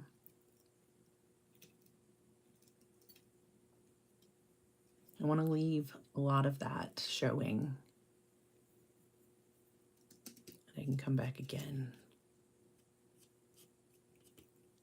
and layer. This is no problems continuing to layer up.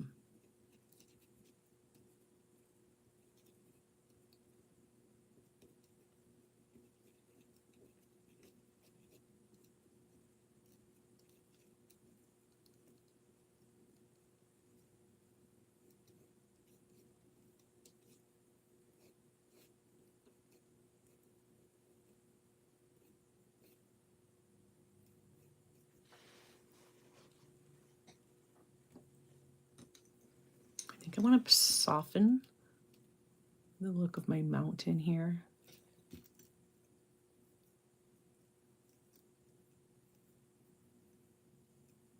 I'm being careful to kind of go around my darks because I want those to stay.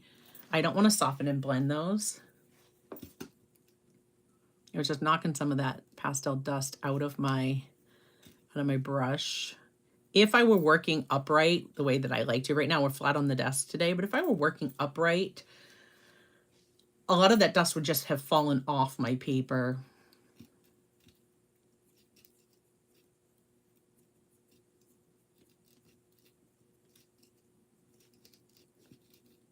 Just getting just a few highlights in here.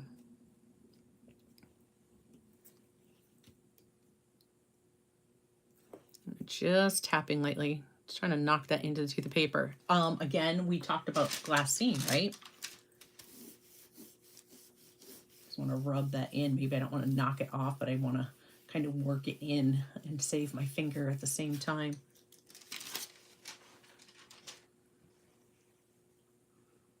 But I certainly want to make sure that we see that this, behind this mountain, oh, it's so much brighter back there. Let's kind of give some definition. Bringing in the white. And we'll blend it as we kind of move away. We can't have light without our darks, right? And we can't have dark without light.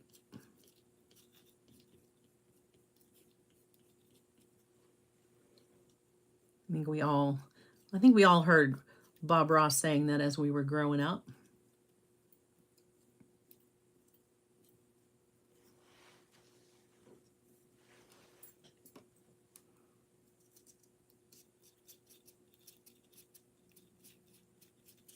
Soften that out. And it kind of gives us a little bit more definition to our mountain there.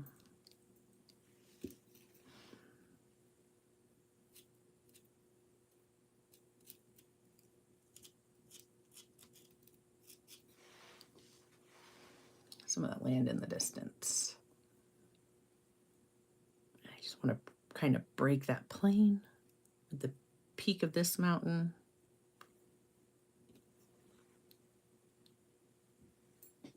There we go. And definitely cooler on this side.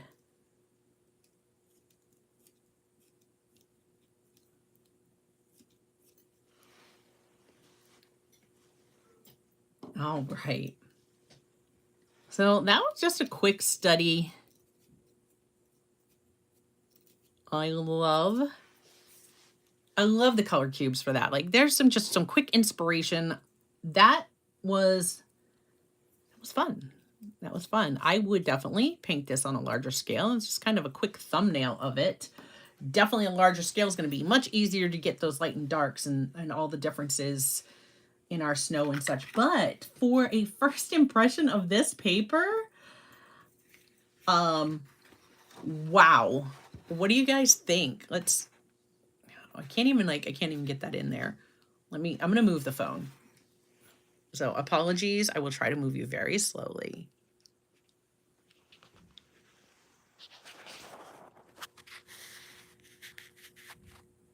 And what do we think? We could blend our sky out a little bit more. Kind of soften that up. Kind of pull some of those colors into each other there.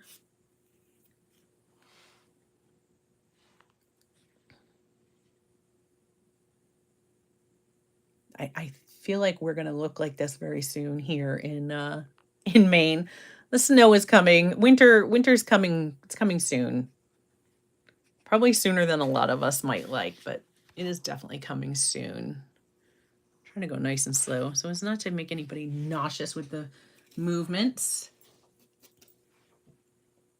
I like it. We could keep going as long as, we could keep going on this as long as we want to, as much or as little detail. And again, I can still come back in with some of these pencils and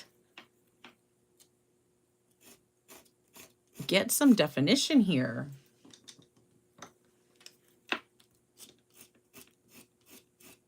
It's kind of blending those two pencil colors right in the paper there.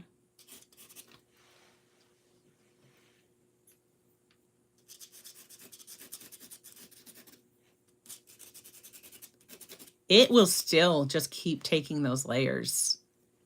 I am really, really liking this. I can't wait to hear what Lindsay's opinion of the paper was or is. Yeah. Look at that with those pencil, kind of define some of these little planes. I'm liking it.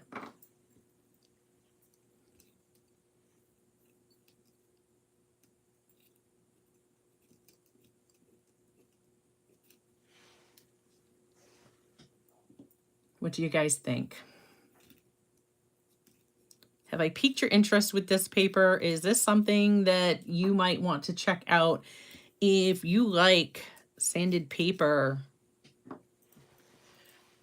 I think I definitely recommend giving this a try. For the price, I don't think you can go wrong.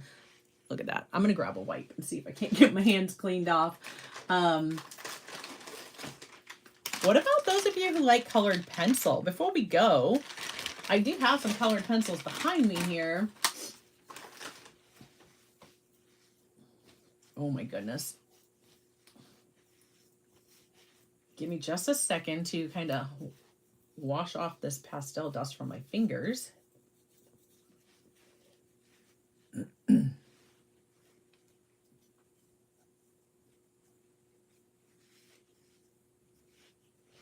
Drop me a comment if you're here live. Drop me a comment and let me know. Is there something else you want to see on this surface? If I have it handy, I will grab it and show you.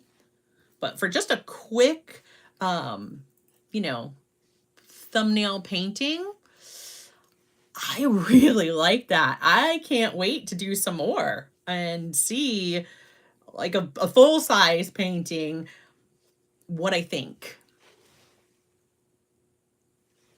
As of right now, I don't think you can beat this for the price, especially given that it doesn't curl, it barely warped with wet wash, and it's acid free.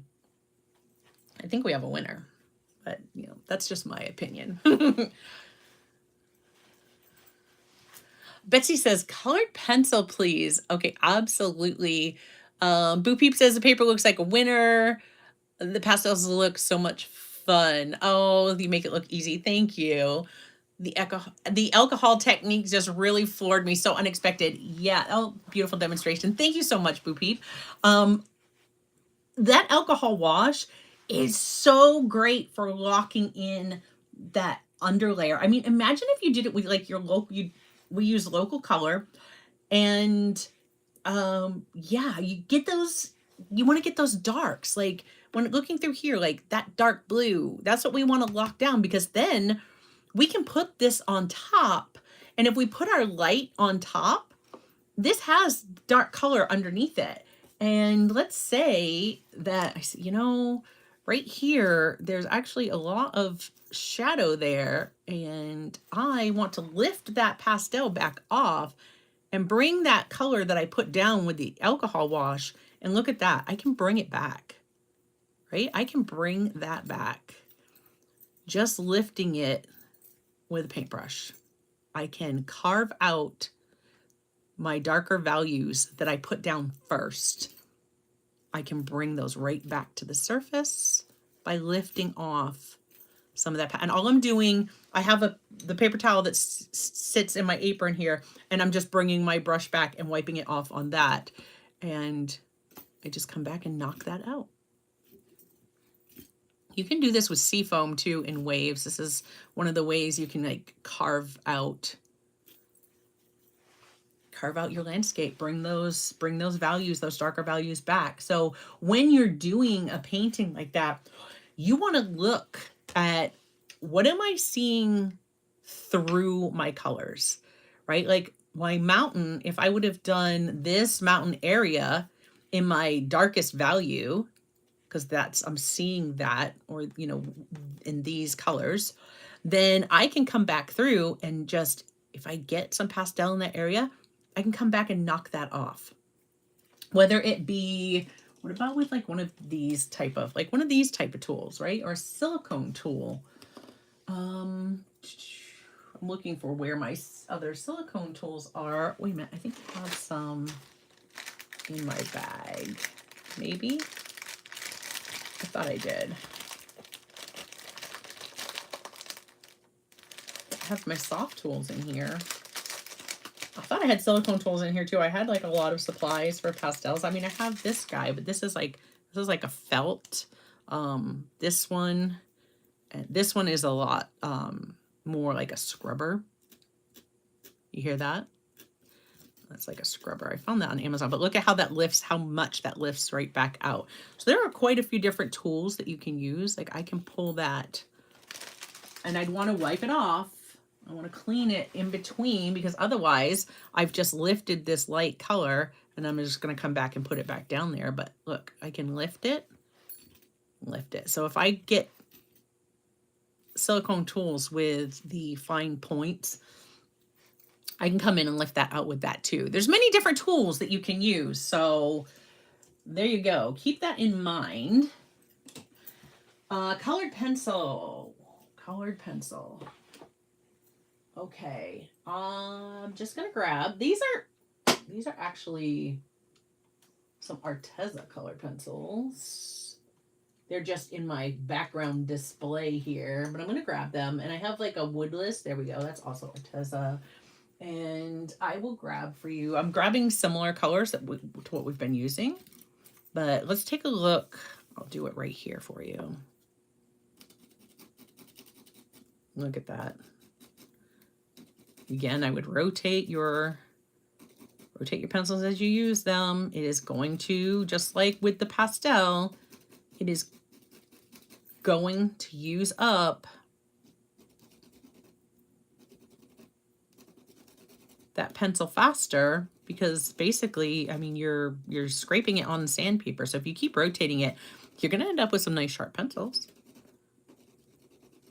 All right, let's see if we can blend some of those. Definitely. We definitely can. Here's a warmer blue.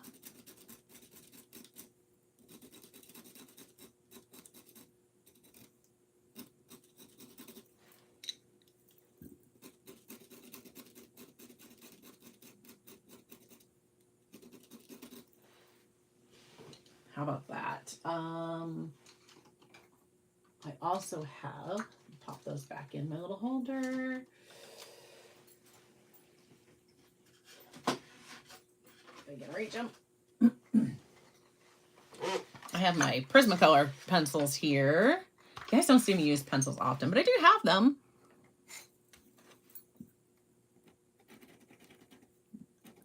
And we know Prismacolor is a nice soft pencil, and it just, this paper just grabs it.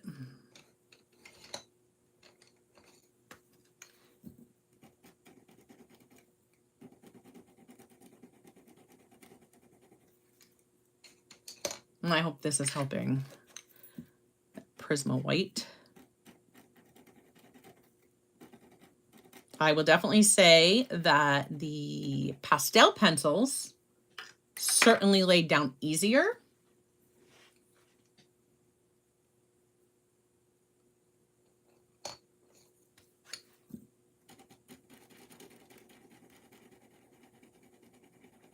Okay, we can layer and blend.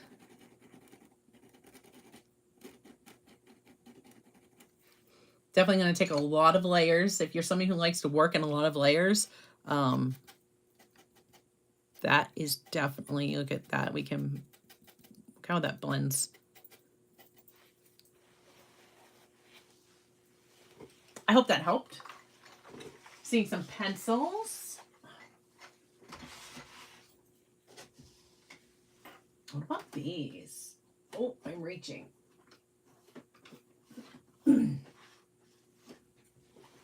What about some water-soluble wax pastels? Water-soluble wax crayons.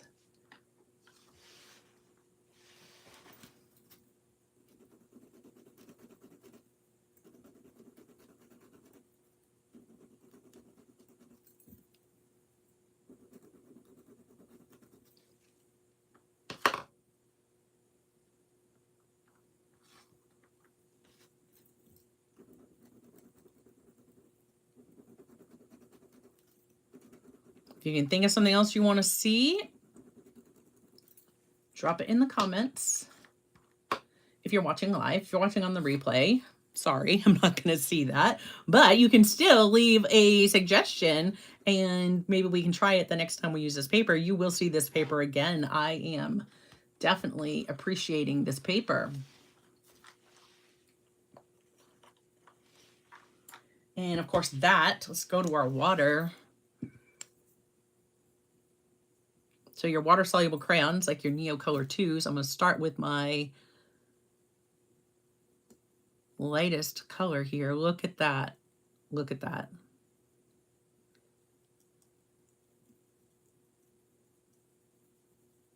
Look at that blend. And it's going to look darker while it's wet. It will dry, I am sure, and get brighter. Let's go ahead and do that.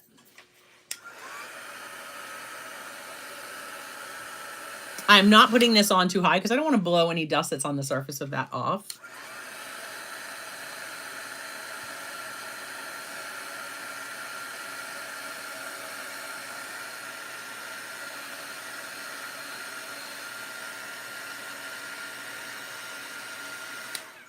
So I will say, unlike this one up here that just looked beautiful as it dried and we had this nice blend that filled most of the tooth, this is leaving some more texture behind when that dries.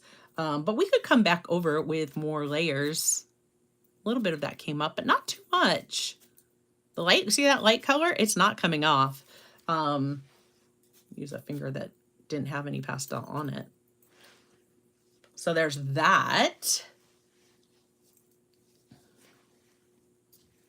Trying to think what else you might like to use on a sanded paper. I don't know. I just don't know. The only thing that I'm sad about is that they don't have this in like a white or like a color like this, like a buff color. All the colors are really vibrant. And then, you know, there was the black and the brown. So I just went with the black and the brown. I would have loved it if I could have got a white or a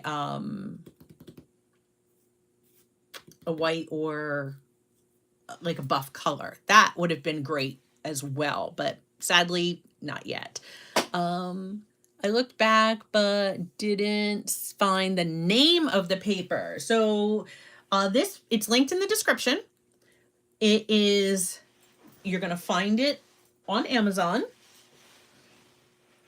It's like Demiotech is on the listing. Demiotech sanded paper. Oh my goodness, where did I put the ones that I pulled mine out of? It's chaos in here right now after we've gone through all of this. Let me grab those real quick again.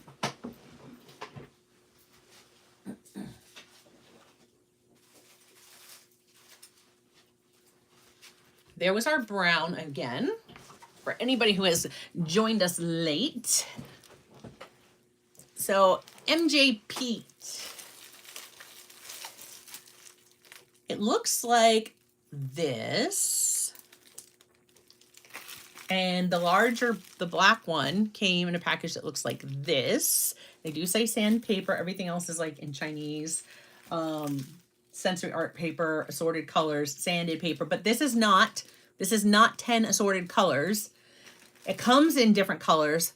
This is all this brown. This color right here. So my smaller sheets, my A4 sheets are in this brown because I couldn't get the brown in the 11 by 15. That's why I went with the black in the 11 by 15. But the listing is going to be Demiotech, Miotech, sanded paper, but it is linked in the description. Yeah, for the price, I don't think you can go wrong. I think we found a little gem on Amazon today, and I definitely recommend. So Tara says, which colors have you tried? Just these two. I just went with these two because I thought that's what I would use the most. So I actually have 40 sheets of the brown, which was the A4 size, and I ordered 40 sheets of this black. And after seeing today's demonstration and testing out this paper, I am not disappointed that I did, because I can't wait to do a big painting on this 11 by 15 piece of paper. I think it is great. I would probably do it as an 11 by 14, just because that is like a standard size for a frame here. And then I would be able to frame that right out to the edges. I would probably leave the band on the one end, which would be help you for, you know, handling it until it gets framed. You can also have that little extra inch of an edge to test some of your colors. I've done that before. Like I have one here that I did with the UArt. When I trimmed off the end to make it the size I wanted, I just took that little trimming and that's what I used to, you know, test my colors to see if that's what I wanted. Because some of the dark pastels, just like watercolors, it's kind of hard to tell what color that is. Like this one was a green and this one was a blue, but when I looked at them in the box, they look very similar in color. So having that is very handy. So yeah, I'd probably use that just to kind of take that extra inch off and test it. I hope that helped. I hope you guys really got a feel for what we can do. I mean, we were able to blend color on the page. That was, we made green with a yellow and a blue. We could definitely blend like a color gradient, which would be great if you were doing a sky. It handled the alcohol wash, and the more this paper has set, the less I'm even seeing that dip. Like it has come back to nice and flat. Just right in this area, it's still just a little bit, I can see a little bit of a divot. Like it's a little bit concave right there. Not much, barely. Definitely no more than the UArt does. And I will be curious as the day goes on if that just flattens itself out. So there's that. And then over here with the water, that actually already feels or looks like it's completely flat again. It can handle a wet wash. It's acid free, which again, something that the UArt we saw in the beginning is not. It doesn't curl. All the sheets are nice and flat. I don't have to deal with that warped paper to start with. It's almost just as thick as the UArt paper. The black is slightly coarser than the brown. The brown feels almost identical to the surface on the UArt, with the black being just slightly coarser. I think I definitely recommend. It is Amazon listing. Yes. Yes. The size looks to be 10 by 15. I think that's what it says in the listing. However, when we measured this, it actually measured, wait a minute, let me see. Let me get that on the 0. It measures out to be about 10, and it's so hard to see this. I'm going to flip this over because then I will be able to see my ruler better. Yeah, so it's just over 10 and a half. And there's 15, so it's just over 15. So just over 10 and a half by just over 15 inches. And as far as, do we have an actual centimeter? It's probably about 39 centimeters by 27. 27 centimeters by 39 centimeters. That's the black. That's the larger one. And the brown one is A4. So that one, right, is 21 centimeters by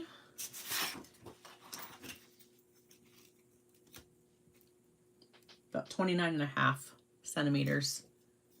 For those of you who are standard measurements, that's just over 8